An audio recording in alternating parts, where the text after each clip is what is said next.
Kejaksaan Agung membantah anggapan politisasi pada kasus korupsi yang menjerat mantan Menteri Perdagangan Thomas Trikasih-Lembong. Kepala Pusat Penerangan Hukum Kejagung, Harly Sregar, mengklaim kasus korupsi Tom Lembong terkait kebijakan impor gula pada periode 2015-2016 murni bentuk penegakan hukum. Kejagung memastikan penetapan Tom Lembong sebagai tersangka sudah berdasarkan bukti permulaan yang cukup. Kita tidak mau berandai-andai, tidak mau berpolemik. Ya, kami fokus menyelesaikan perkara ini dan sekarang seperti yang sudah disampaikan setidaknya ada 90 orang saksi yang sudah diperiksa, termasuk di dalamnya juga ada ahli, dan sekarang sedang dihitung kerugian keuangan negaranya, kemudian sedang didalami apakah ada peran dari pihak-pihak yang lain. Ya. Seolah-olah bahwa ada politisasi, dan kita sudah sampaikan, di mana politisasinya? Tidak ada politisasi di sini, ini murni penegakan hukum.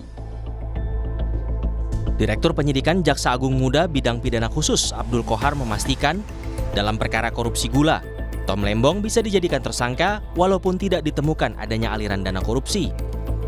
Namun posisi Tom Lembong sebagai Menteri Perdagangan yang memberikan izin impor yang menguntungkan orang lain bisa terjerat pidana. Korupsi sesuai dengan pasal 2 dan 3 tidak mensyaratkan bahwa seseorang itu harus mendapatkan uang. Ketika perbuatan dia melawan hukum, ketika perbuatan dia menyalahgunakan kewenangan, kesempatan karena jabatan keduanya padanya yang dapat menguntungkan orang lain, atau menguntungkan korporasi, maka dapat dimintai pertanggungjawaban secara hukum. Sebelumnya, Indonesia Corruption Watch (ICW) mendorong Kejaksaan Agung menjabarkan jerat pidana dan kaitannya dengan kesalahan tersangka. ICW menekankan tak semua kerugian negara dapat dikategorikan sebagai perbuatan korupsi.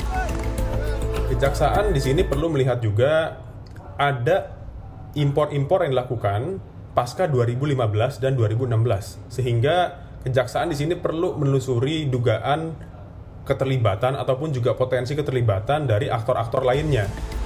Dalam kasus dugaan korupsi impor gula, Kejaksaan Agung menetapkan 2 orang sebagai tersangka, yakni Tom Lembong selaku Menteri Perdagangan periode 2015 hingga 2016 dan seorang mantan direktur perusahaan swasta.